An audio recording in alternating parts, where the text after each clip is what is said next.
কদম কুটির বিবরণ নরকিনী ভাগত সদানন্দ বড়ুয়ার ভরি ছেলে কি আমি না থাকো না কি করে নাই কদম কুটির এই বড় নরকিনী আমি বেলাকে থাকি হয় না নহয় কথাকে আজিৰ পৰা এই নতুন খেলৰ সভাপতি হলো মই নন্দ নন্দ কদম কুটি কি পাৰ হৈছে আমাক সদায় চুপি চপিয়ে আহিছে আমিও বৰঙণি দিওঁ তেওঁলোকেও বৰঙণি দিয়ে কিন্তু ভীমটো দৃষ্টিৰ ভাৱটো তেওঁলোকেহে লয় আৰু মানুহৰ মতে হেৰি খুলি দিয়া মুকলি ভাৱটো দিয়ে ইমান অকমান ৰাইজ সহ্য কৰিবনে মই জানো ৰাইজ আপোনালোকে যে মোকে সমৰ্থন কৰিব সেইবাবে মই আপোনালোকৰ সম্পাদক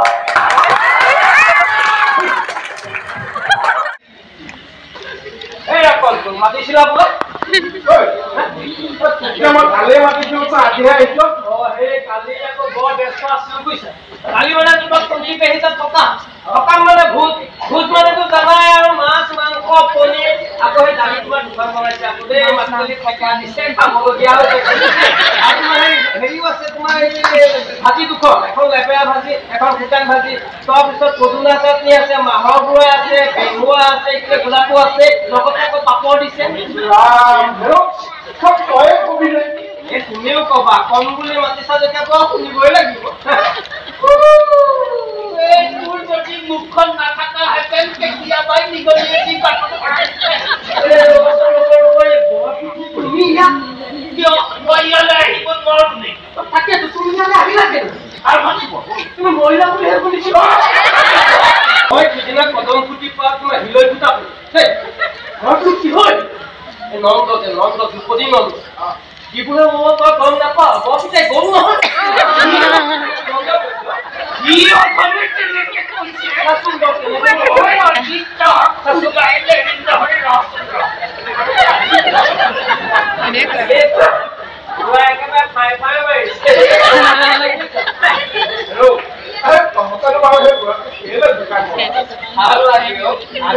নন্দ ফালে হৈছে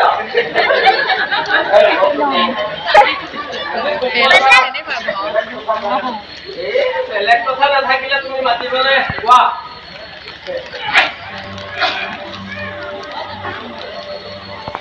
মোৰ বাৰু মনত আছেনে আজি 20 বছৰৰ আগতে মই এটা চুৰি কেছত ফুটিছো কিয়নো মনত নাথাকিব কিয় সেই তুমিয়ে দেখোন মোক এই মিছা সাক্ষী দি দেখোন উলিয়াই আনিছিলা দিলো তেতিয়াহ'লে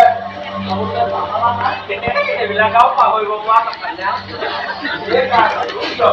সেইকাৰণে 10খন গাঁৱৰ ৰাইজৰ আগত পুনিৰ ভাও দিছিল আৰু সেইকাৰণে আজি গোটেই অঞ্চলত সকলো নামেৰে বিখ্যাত মই অকল ভাওনাতে সকলো হৈ আছো সঁচাসচিকে সকলো হৈ গলো বুজিছা তুমিতো জানাই কিমানৰ ঘৰ ভাঙিলো কিমানৰ বিয়া ভাঙিলো কিমানৰ বিৰুদ্ধে সেই গছত পুষ্টা মাৰিলো চবে ভাঙি পাতি ক'ব লাগিব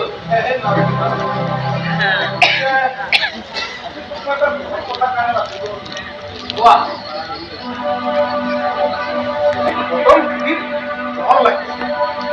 অলপ চলপ গম পাইছা মোৰ বিৰুদ্ধে নাটক লিখিছে ময়ো এখন নাটক লিখিম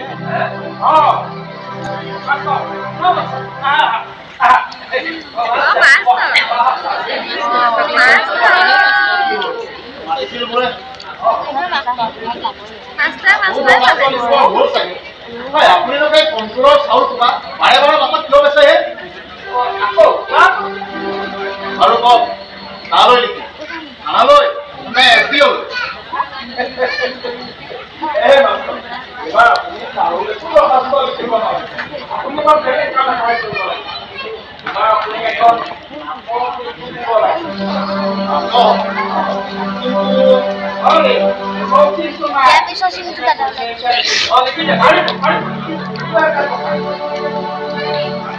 নামটো মোৰ থাকিব লাগে তাৰ মানে নাটকতো 2 নম্বৰ নাটক কথাটো বুজি পোৱা নাই মানে মানে আপুনি নাটকখন লিখাৰ বাবে উপযুক্ত মূল্য পাব। আপুনি একো বুজিব নালাগে, আপুনি লিখি এই কলম কলে ৰং লাগে। হয়, কথাটো বৰ বেয়া। একেলগে থকা গাঁওখন আজি ভাগ ভাগ কোনো কাৰো কাষ নথকা সেইবিলাক ভাবিবলৈ আমাৰ গৰু আছে, মই আছো, আমাৰ পুত্ৰ আছে, আমি ভাবিম। আপোনাৰ ভাবিব দৰকাৰ নাই নহয়। আছে আছে কাৰণেতো কৈছো। মোক এনেকে ধমকি দি কথা নকব। মই বাপ সিংহৰ গোচৰণিহে ভয় কৰো, বান্দৰৰ খেতনি নহয়। আপোনাৰ প্ৰতিটো কামৰ মই হিচাপ জানো। গাই যাম নেকি এখনৰ পৰা? এই মাত্ৰ পদকে খংগা লাগি যায়। মই কিন্তু কৈছো বুলিয়ে ভাবিছো বুলি কৈছে।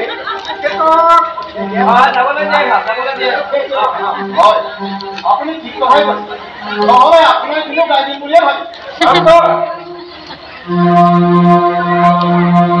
আমি নাটক এখন নহয় দুখনকে নাটক চাবলৈ আহিব। নাটক আপোনালোকে কৰিবলৈ নাপায়, কাৰণ পাছত কথা আজি এতিয়া গম পাব লাগিব। নহবা এক মিনিট হলেও আগত কৰিব লাগিব। আমাৰ কাম কৈছো নহয়, আমাৰ কাম আগতে হব বুলি আহিব। বাকী মই কালি সোনকালে মাতিছিলো।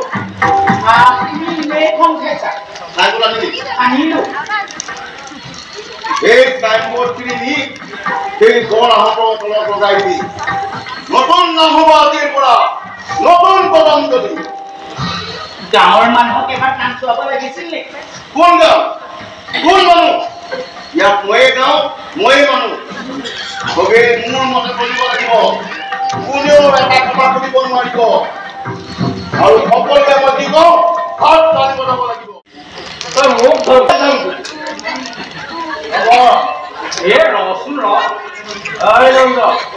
তাক কৈ দে সি ৰজা হোৱা নাই, ৰজা হবলৈ সময় পচিছে। এই নেওলাকে এদিন নেলাগে এপাক যদি গাঁওখনত ঘূৰো, সি আকৌ সদানন্দৰ ভৰিছে দেখিব লাগিব। আহিছো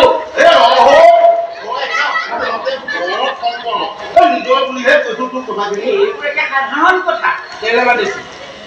শুন নেওলা, তই মই বন্ধু, আমি দুটাই একেলগে কিমান ভাওনা কৰিলো। মই তোকাপত, তই পকুনি। কেলে মাতিছিলি সেইটো ক। এইবাৰ পদঞ্জলিত যিখন ভাওনা হব, কুৰুক্ষেত্ৰৰ ভাওনা, তাতো তই পকুনি ভাও ল'ব লাগিব। সদানন্দই তাকে কৈছে। কি সদানন্দই কৈছে? সদানন্দ মোৰ শত্ৰু নহয়। তই তাৰমানে সদানন্দৰ পক্ষ ললিয়ে। মই কাৰ পক্ষ লৈছো সেইটো আচল কথা নহয়। আচল কথা হ'ল সদানন্দই তোতকৈ ডাঙৰকৈ জাক জমককৈ ভাওনা পাতিব আৰু নাটক লিখিবলৈ অনাদি মাষ্টৰ ভাড়া কৰিছে। এতিয়া তই কি কৰ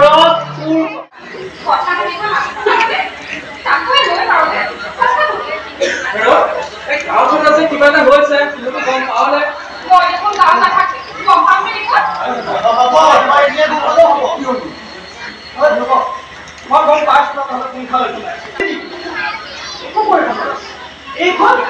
এইখন কি আমাৰ নিজৰ গাঁও নহয়? এই গাঁওখনৰ কাৰণে কি একোৱে কৰিব নোৱাৰো। তেনেহলে তহঁতে কিবা এটা কৰিবলৈ আগবাঢ়ি অহা নাই কিয়? গাঁওখন ভাগ ভাগ হৈছে। নামঘৰটোৰ মাজেদি এখন অদৃশ্য জেওৰা দিয়াৰ পূজা চলিছে। নাই, একো হ'বলৈ দিব নোৱাৰি। এই পুথিটোৰ পাৰৰ আহতটো পাছতে মন কৰিছ? এই আহতৰ নতুন কলম বুলি এখন চাইনবোৰ্ড আহিব। আমাৰ গাঁৱৰ এই পাখণ্ড হয়।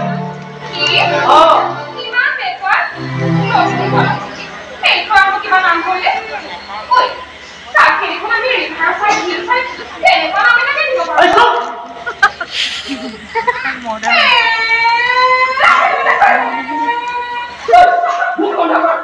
তোৰ সময় সলনি হ'ব, তোৰ বেয়া নাই।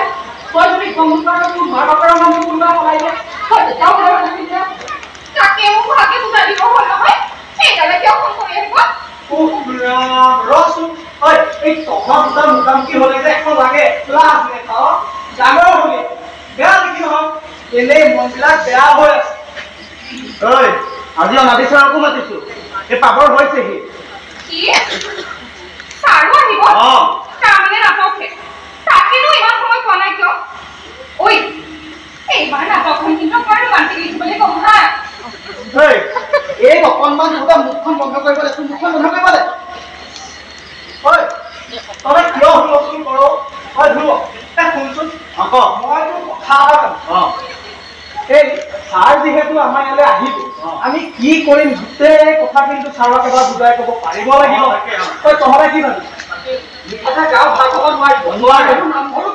নোৱাৰে আমি এটা কাম কৰিব নোৱাৰোনে কি কাম গাঁওখন ভাল নহ'বৰ কাৰণে আমি দেখোন অসমত দিলোঁ তোৰ মোৰটো ভাবি চিন্তি কথা নোৱাৰ এতিয়া আপুনি অলপ মনে মনে থাকক এই ছাৰ পালে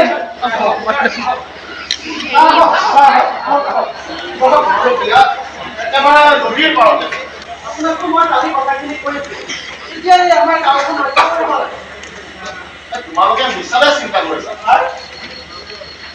সদানন্দ আৰু ঘনশ্যামৰ মাজত যুঁজ লাগিছে এয়া হৈছে কৌৰৱৰ মাজত লগা দুৰ্যোধন আৰু দুৰ্যোধনৰ মাজত লগা ইয়াৰ সুযোগ তোমালোকেই ল'ব আমি তোমালোক পাণ্ডৱ পক্ষ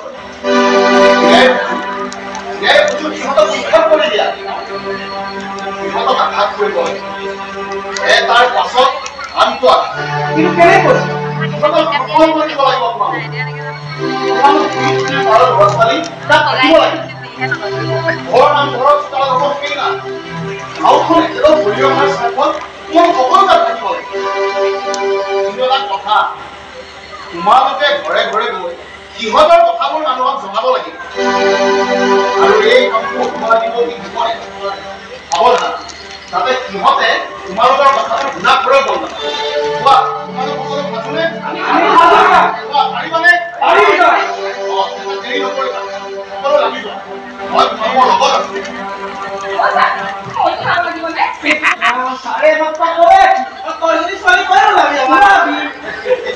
তোমালোক সকলো ওলাব কাৰণ গাঁওখন তোমালোকৰ যেতিয়া তোমালোক সকলো তাত থাকিব লাগিব ঠিকে আছে এতিয়া মই আহিছো খোৱা বোৱা কামত লাগি গ'লে দেৰি নকৰিবা আৰু মই যেনেকৈ কৈছো তেনেকৈ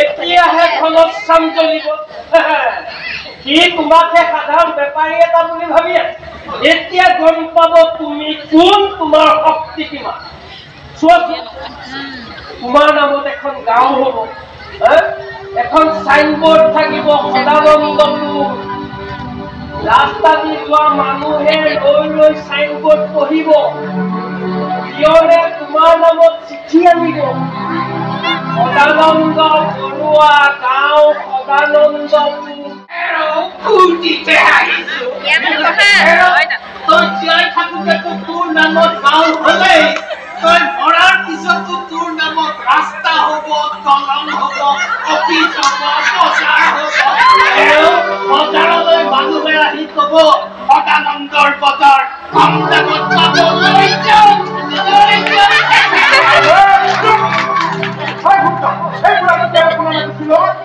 মই ইয়ালৈ কি খুজিহে আহিব লাগিব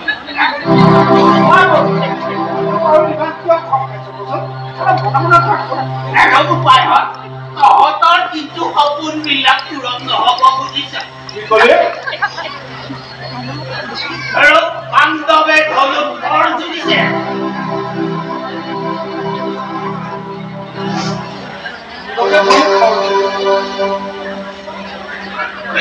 আৰু কথাটো কিন্তু ভাল হোৱা নাই বুজিছ আৰু তোৰ নামততো গাঁও নহয় তই মৰাৰ পিছতো তোৰ নামত একোৱেই নহয় ধৈৰ্য ধৰাহে গাঁৱৰ ডেকা কথা গাঁৱৰ ডেকা নহয় কোন গাঁও পদম পুতি 2 পাৰ ইহঁতে বোলে তোমাকো নামানে সমস্যা নকলা কথা জানিবলৈ ইচ্ছা নকৰিবা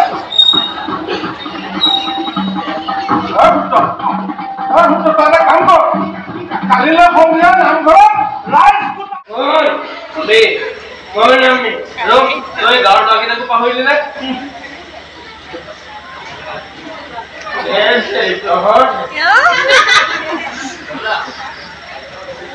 আৰে মাস্টাৰ তুমিও ইমান ৰাতি ৰাজিও পড়াইছো নি মই চেষ্টা নকৰো পঢ়াই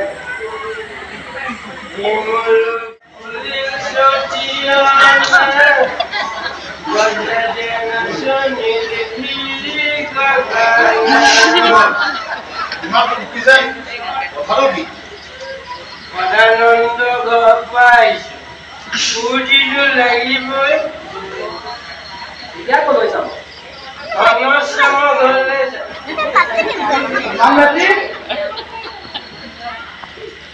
ডুবাব লাগে নাও ডুবাব লাগে বুজা না ঘনশ্যাম আৰু সদানন্দৰ সেই ভৰা নাও দুখন ডুবাব লাগে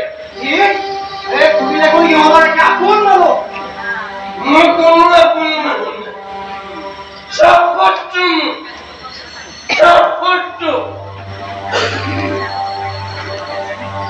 10,000 টকা তোমালোকে গম নাপাবা মোক ভনীজনীৰ কথা কৈছো এতিয়া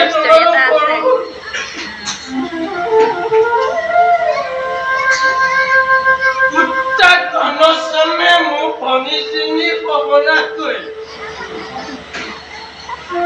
মই কদমতলী নামঘৰত বিচাৰ দিছিলো বিচাৰ কি হ'ল জানা ঘনশ্যামক ৰাইজে আঁঠুকৰাই মাটি চেলাই গ'লে মই ঘনশ্যাম খালাটো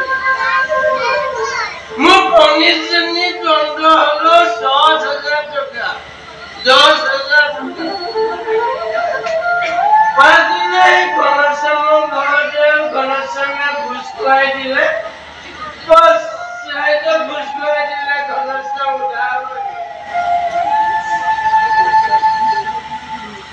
ঘনশ্যামক যেতিয়া ৰাইজে আশীৰ্বাদ দি আছিল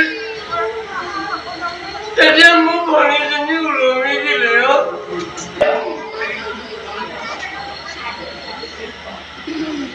কোনে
আমি দুইটা আছো কৃষ্ণ নাই এই গম উল্লংঘ কৰিবি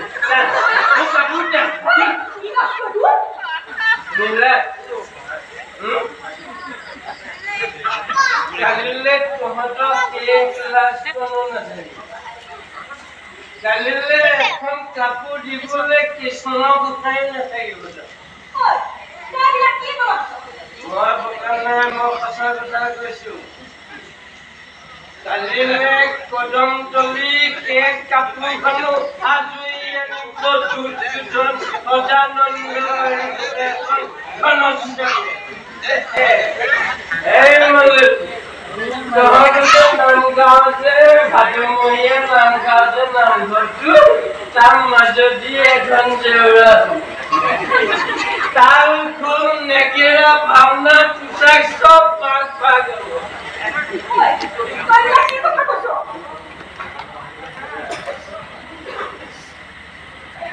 এই পদুলিটো দেখিছ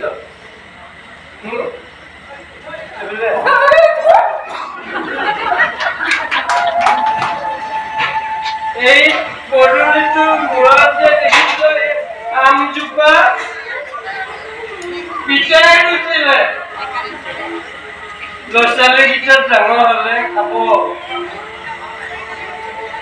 কিন্তু ৰাইজখনে চব শেষ কৰি দিলে কি কৰিলে তোৰ ৰাইজখনে কুত্তা ঘনশ্যামে মোৰ ভনীজনীৰ খবনাশ কৰিলে ঘনশ্যাম হাৰি গ'ল মই ৰাইজক বিচাৰিছো ঘনশ্যাম হাৰি গ'ল মোৰ ভনীজনীৰ দণ্ড হ'ল 10,000 টকা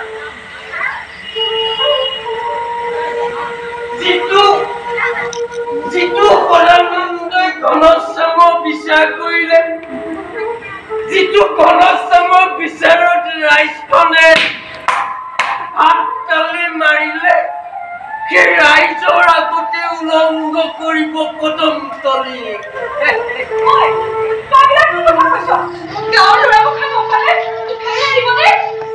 কদম ফুটি পাৰ হ'ব কিন্তু দুই পাৰৰ টেকা ল'ৰা পাৰ হোৱাৰ আগতে জ্বলাই দিম বাপেকে বাঁহ কাটো এইবিলাক শুনিব নোৱাৰি কিবা এটা কৰিব লাগিব এইবিলাক শুনিব নোৱাৰি একো কৰিব নোৱাৰো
ভাবতাতে যে মুখ উলংঘ কৰিবলৈ ধৰ পাব জানো এইবাৰো নোৱাৰিলি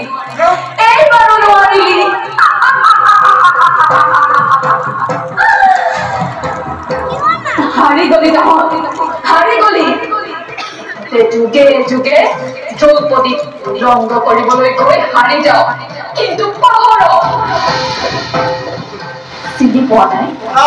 চিনি পোৱা নাই কদম তলি দ্ৰৌপদীৰ ৰূপত যাক উলংঘ কৰিবলৈ তহঁতে ইমানবোৰ মেল পাতিবি নোৱাৰ কৌৰৱ কুৰুক্ষেত্ৰত সদায় হাৰে কাৰণ কুৰুক্ষেত্ৰ ধৰ্মক্ষেত্ৰ কদম তলিৰ কুৰুক্ষেত্ৰতো তহঁত হাৰিলি